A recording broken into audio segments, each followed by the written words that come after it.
Well, good morning. Glad to have all y'all with us this morning. If you'd like, you can grab your Bibles and we'll be in Mark chapter 6 and a little bit in Mark chapter 10, and we'll jump around a little bit in there as well. I'm sorry, I just said Mark.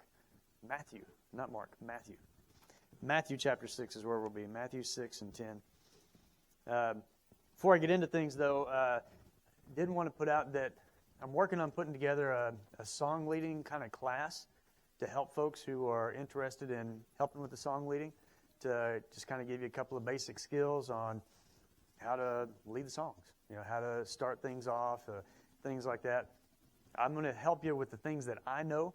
I'm also going to leverage Caden over here. He and Leah both have played in the band from, I guess, junior high through college, so they have multiple years of music, so they can kind of help with some of the music stuff that I certainly don't know.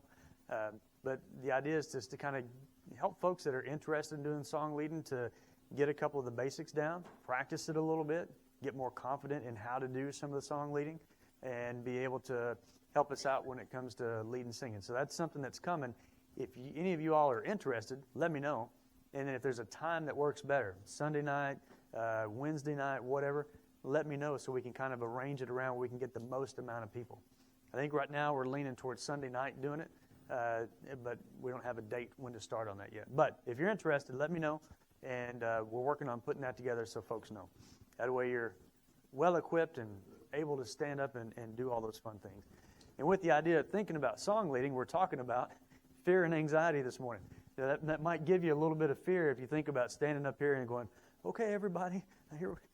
It can be a little bit anxious. It can make you have a little bit of fear with that, and that's okay, right? What are some of the fears that people have? I'm sure none of us have any fears in here this morning, but what are some of the fears that people have?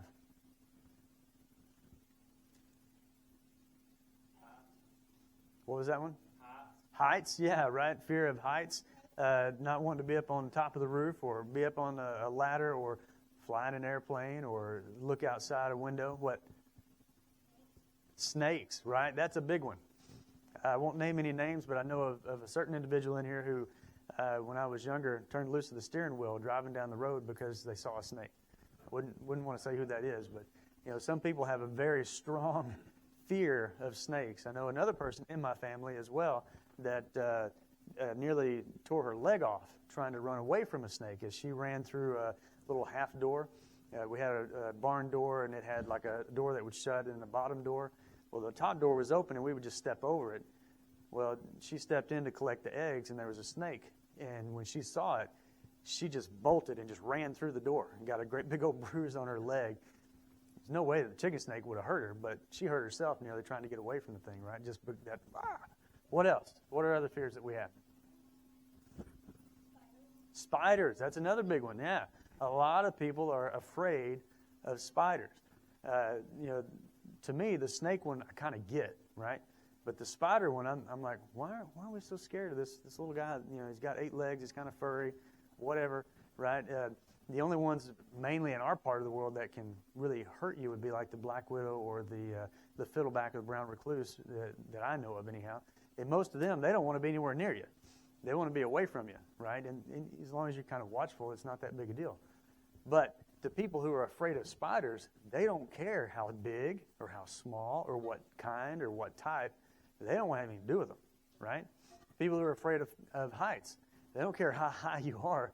They don't want to be up there. People who are afraid of snakes, same way. It's, according to the Harvard School of Medicine, their definition of it, a phobia or a fear is something that is excessive and unrealistic. So if there's a spider crawling across up here, there may be some folks in the audience that would just be really on edge and really scared because there's a spider up here. There's no way that spider up here could hurt them or create a problem in any way, right? But to them, they're afraid of it because it's an unrealistic fear of the spider. Well, that's the way phobias are. That's the way some of those fears and most of our fears and anxieties are. It's an exaggerated emotional and physical response. When we have fear, it activates the whole fight or flight response in our body. And there's a third aspect to that too, and that's the freeze. So it's fight, flight, or freeze response. And so God gave us that for a very particular reason, so that when the bear breaks in the room, we can either outrun him, outfight him, or be still and he won't see us and go away, right? It's a response that God has given us so that we survive whenever bad things happen. The problem with that is whenever we have that response to things that don't make any sense, right? If we're that afraid of a spider or of a snake that can't really hurt us in any way, doesn't want to even be anywhere near us, it doesn't make any sense, but we have the same response. We have the adrenaline dump in the system. We have, the excessive amounts of energy that jolt through our body, our pupils dilate, and we have this emotional and physical response, even though it's not required, right? And the thing with fears and the thing with anxieties and things of that nature is it's the person, right? It's the individual that has it. And it doesn't matter how much logic you speak about it, that ain't going to change the emotional response, right? And that's a struggle. And that's a hard thing when it comes to fear and when it comes to anxiety. You can try to speak all the logic all day long you want to, but they're still going to be just as scared of that snake or just as scared of that spider as they were before you ever started. Doesn't matter, because it's that response. And according to they said that some of that is inherited, so it can be in your DNA, and some of it is life experience kind of things. Or maybe in something that happened when you're a kid or whatever that creates that excessive fear for whatever the situation is. Other fears that people have are public speaking, speaking in front of folks, going outside, being inside, being in tight spaces, being in really open spaces, right? The fears that are common to humanity that people have, they're all over the spectrum of all different kinds of things. And when it's a phobia, when it falls into this kind of category, it's something, again, that's irrational. It doesn't make sense that it would be this way. But that's our response. Jesus talks a little bit about fear. And when he's talking about fear, he primarily encourages us to have a fear, an emotional and physical response to the Father. And not to anything that man can do, or man does do, or that can happen to you in any way on this earth. He says, don't fear those that can hurt the body, and that's it, but fear the Lord. And he says, in that, we do what? We are to proclaim on the housetops his word and his truth. That should be our response. Jesus also says in Matthew chapter 6, just don't be anxious. Don't be anxious about life. Don't be worried about what you're going to wear, what you're going to eat, what's going to happen tomorrow, what's maybe happening right now. He says, don't worry about it. Don't be anxious. He says in verse 27, when you're anxious, does that help? No. It's like the old preacher used to say, worry is like a rocking chair. It's going to give you something to do, but it ain't going to get you anywhere. It don't do you no good, right? And so when we worry and we're anxious, he says it does not help the situation, so don't do it. 6:31 and 32, he says, again, don't be anxious. Don't allow the worries and fears of the world and the things that, as he talks about, that the Gentiles seek after, the materialism and the things and the satisfaction of self, don't let those things be what worry you. Don't be anxious about it. And again, he says in 6:34, over and over again in Matthew 6, he brings us up, don't be anxious, don't be anxious, don't be anxious. So for all of us that have fear and anxiety, just flip the switch and turn it off. It don't work that way, does it? If you have somebody who's afraid of snakes and you plop a perfectly harmless little grass snake in their lap and you tell them, oh, just don't be anxious, it won't hurt you. They just turn the switch off, right? And they're perfectly fine. No, that ain't how that works, is it? Well, that's not what Jesus is trying to tell us. He's not trying to say, we'll just flip the switch and just stop it. There's a whole bit that Bob Newhart does that if you're my age and older, you know who he is. If you're younger, you might not know who Bob Newhart is. But he does a real interesting, funny bit about a psychologist and this lady that comes to him, and she's like, I'm afraid of being in enclosed places, and I'm afraid of going out and all these different fears. And he goes, stop it. That'll be $5, please. And that's his advice. Just stop it. Well, we all understand those kinds of things. You can't just flip a switch and turn them off, right? What Jesus is more telling us about these things is more along the lines of, think about a father or a mother who has a child that is scared, and they're holding the child in their arms, and they're saying, don't worry, I've got you.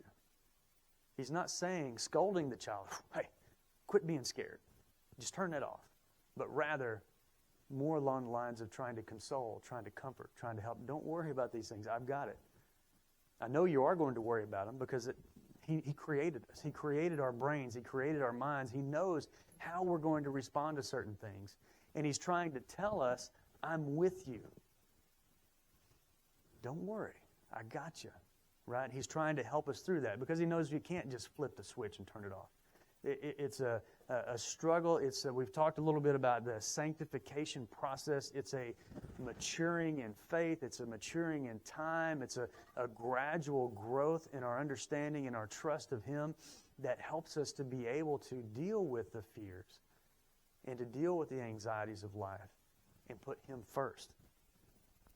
So some of the things that we have in the world today, right? So whenever people deal with anxiety and they deal with fear, there are a lot of different aspects that the world provides. There's medications that help with things. There's psychologists that can help with things. Some of the basics that are in my career field, of course, is dealing with exercise, diet, sleep, and then I call it getting your mind right. All of these are things that any one of us have access to. But all of these are also things that many times we give ourselves or someone else a hard time for using. Whenever you go through fear, whenever you go through anxiety, you go through depression, anything of that nature, there's chemicals in your brain that change. They don't know why or wherefore. We haven't got there yet in medicine.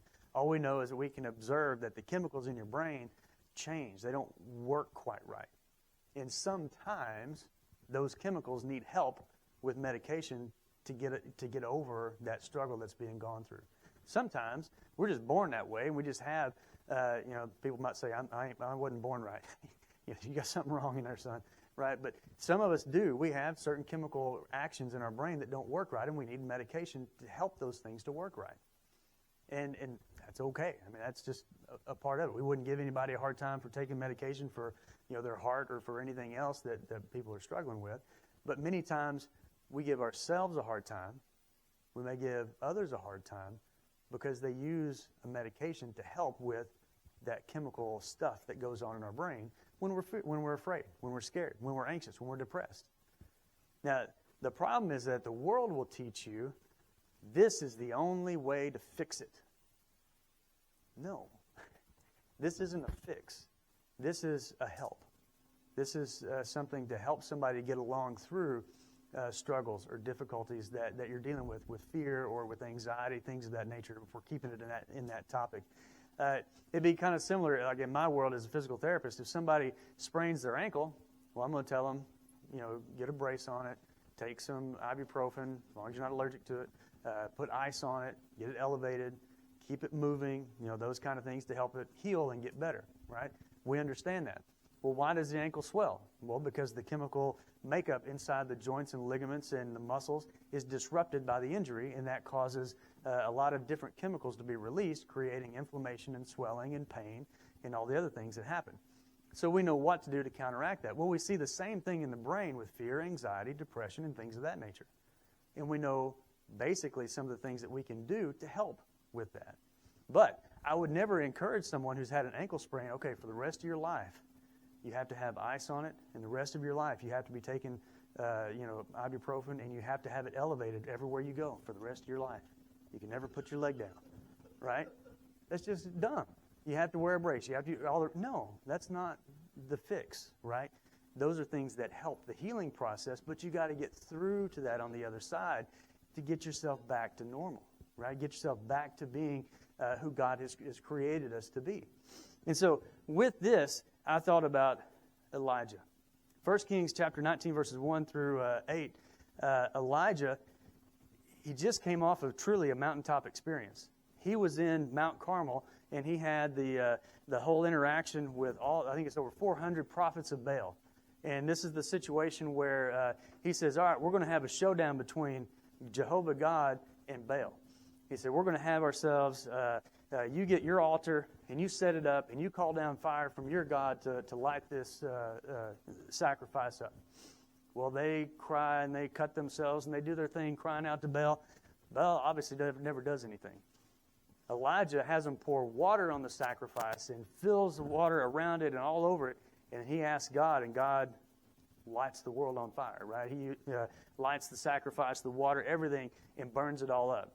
Immediately after, all the people who are watching, and Elijah, take the 400-plus prophets and kill them by the sword. Because it's very obvious, very clear that they are false and against the true Jehovah God. Right after that, Jezebel gets wind of it, and she says, I'm going to go kill him. And guess what Elijah does? He turns tail and runs because he's scared.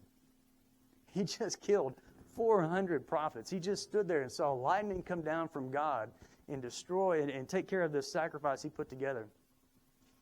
Because of fear, he turns tail and runs. And that's what we see here in 1 Kings chapter 19, 1 through 8. He takes off running from Jezebel, and he gets basically exhausted, and he lays down under a tree, and he basically says, I'm no different than my ancestors. I'm just as bad as everybody else. Just, Lord, take me now. Just kill me. I can't survive it. I can't stand it. And he lays down and goes to sleep. Well, God sends an angel to him. The angel touches him on the shoulder, wakes him up, and says, here, gives him some bread, gives him some water, says, go back to sleep. Comes back later, wakes him up, says, here's some bread, here's some water. Now, I need you to go to Mount Horeb, which is a 40-day journey that he goes on. So God says, look, I know you're stressed. I know you're fearful, so take a nap. Here's some bread. Here's some food. Here's some water. And now I'm going to give you a little journey to go on. So God is providing the proper diet, the proper sleep, the proper exercise, and then the opportunity to get his mind right with the Lord. He goes to Mount Horeb, and in Mount Horeb, that's where the song we sang this morning comes from. He goes into the cleft of the rock, and God speaks to him. There are these different ways that happen, but God speaks to him in that gentle voice. And he's like, Elijah, what's wrong? And Elijah says, I'm the only one. He says, no, you're not. I've got all these other people. I think it's like 7,000 different people that have not bowed a knee to Baal. You're not the only one. And then Elijah goes on to do the things that Elijah does, right? Well, God understands. He doesn't come to Elijah and go, what are you doing being afraid? Stop it. God says, rest. Get some sustenance. Go to Mount Horeb. Let me meet you there, and let me work with you. Stop being anxious. Let me gather you in my arms and give you comfort, right? That's what God provides, and that's what he gives. For us, we may be in that situation where we're anxious, we're nervous, we're scared, we're crying out to God, and we're asking for help, and we need that help, and then we're like, nothing's ever coming. Well, the help is probably there. We're just not seeing it. Just like the kid who's on the roof, and it's flooding, and the boat comes, and the helicopter comes, and he dies in the flood, and he gets to heaven, and God says, what's going on? And he said, well, I prayed for you to save me from the flood. And he said, well, I sent you 2 boats and a helicopter. What's the problem? Well, guys, we're given helps. We're given things. We're given one another to help work through some of the stuff. It's okay. If you need help, ask for help. That's what we're here for, to bear one another's burdens, to help each other out, to take on the things that he's given us to help us walk through so that we can be successful in this world. Jesus also tells us in Matthew chapter 6, instead of worrying about all the stuff, seek first his kingdom. Seek first his righteousness, and let him take care of it. He's going to take care of all the things. But put his kingdom first. Put his righteousness first. And in Philippians, Paul tells us, in everything, rejoice in the Lord. Which reminds me of Job.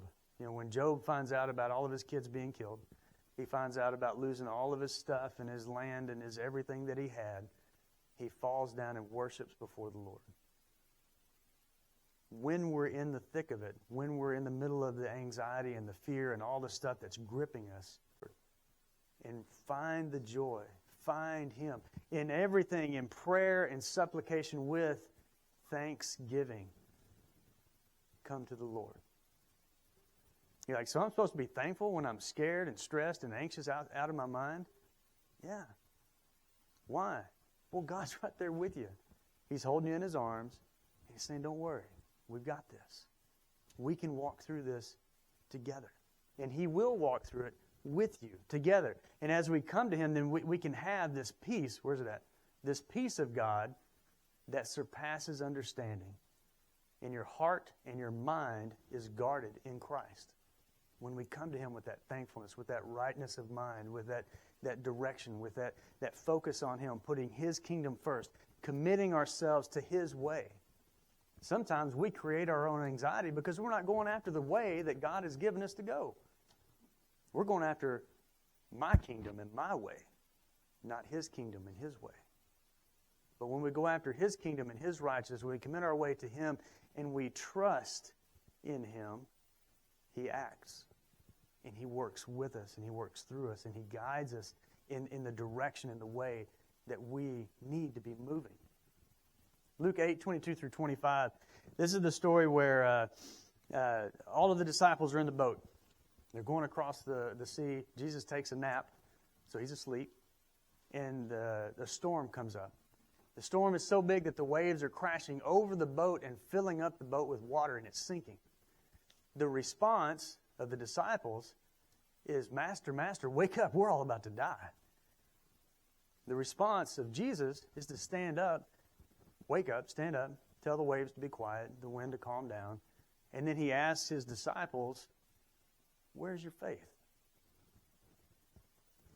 When we are able to step away from simply having faith in Jesus and step into having the faith of Jesus, the faith that Jesus displays, then we're able to weather those storms so much more calmly, so much more succinctly, so much more effectively.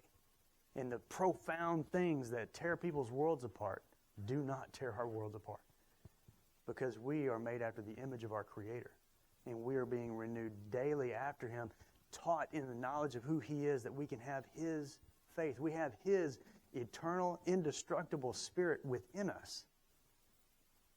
We can walk in that power. We can have that same faith that He has that helps us to deal with the storms of life. That's what He wants for us. He wants us to have that same faith and to walk with Him as we go through the difficulties of life. That's why He went to the cross. That's why He He emptied Himself of all of His glory and came to be just like us, to show us, I got you. I love you. And here's a way that you can know God. You can be with God. And the fear and the anxiety, yeah, that's going to come. But He's right there with you bearing it. And He will help you through it. And we can all make it through together. This morning, if you need the prayers of the church, or you're ready to become a child of God, to have that bearing of your anxieties and fears with Him, you're ready to confess His name and be baptized, we're ready to receive you. If you need anything at all, please come as together we stand and as we sing.